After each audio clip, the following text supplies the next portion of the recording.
দুদিনের মধ্যে আমার অ্যাকাউন্টে টাকা চাই।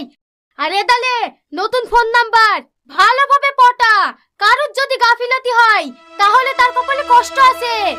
ঠিক আছে মাসি, গাফিলতি হবে না। হ্যালো। হ্যাঁ বলো সোনা, তুমি কেমন আছো? হ্যাঁ আমি ভালো আছি, তুমি ভালো আছো তো? কি ব্যাপার, তোমার মনটা খারাপ লাগছে? তোমার কিছু হয়নি তো? কি হলো, কথা বলো। আমি তোমার সাথে কথা বলতে পারছি না, মার সাথে কথা বলো। হ্যাঁ বাপ বলো। ও চাচি, তুই না কাঁদছে কেন? কাঁদবে না তো কি করবে মধু, ওর পুরো কপাল। বাপের মাঝে শিরার প্রবলেম, অপারেশন করতে 40,000 টাকা লাগবে, কাছে একটা টাকাও নাই। কে যে দেবে এতগুলো টাকা?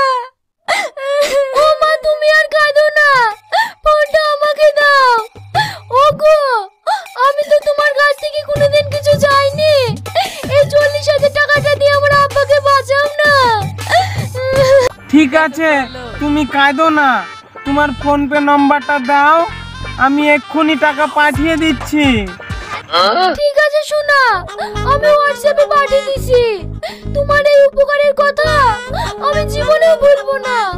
রাখছি। তুহিনা, তোমার আব্বার অপারেশন তো হয়ে গেছে, এখন কেমন আছে? হ্যাঁ আব্বা খুব ভালো আছে, আবার নতুন করে দুটো রিপোর্ট করতে দিছে আর ওষুধ কিনতে দিছে, এতে আবার 20,000 টাকা লাগবে। ঠিক আছে তুমি চিন্তা করো না, আমি এক্ষুনি ওই নম্বরে 20,000 টাকা পাঠিয়ে দিচ্ছি। ওরে আমার শোনা, তুমি না থাকলে আমার আব্বা জীবনে ভালো হইতো না। আমি এখন রাখছি, ঠিক আছে? ঠিক আছে।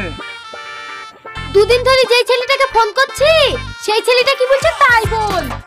মাসি, ওই ছেলেটা আমাকে খুব দামি জিনিস দেবো তাই বলেছে, কিন্তু আমার সাথে দেখা করতে চাইছে।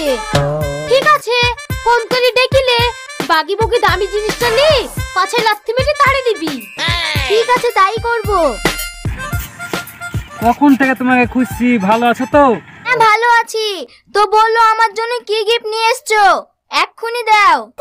এইখানে দিলে হয়, চলো পার্কে চলো।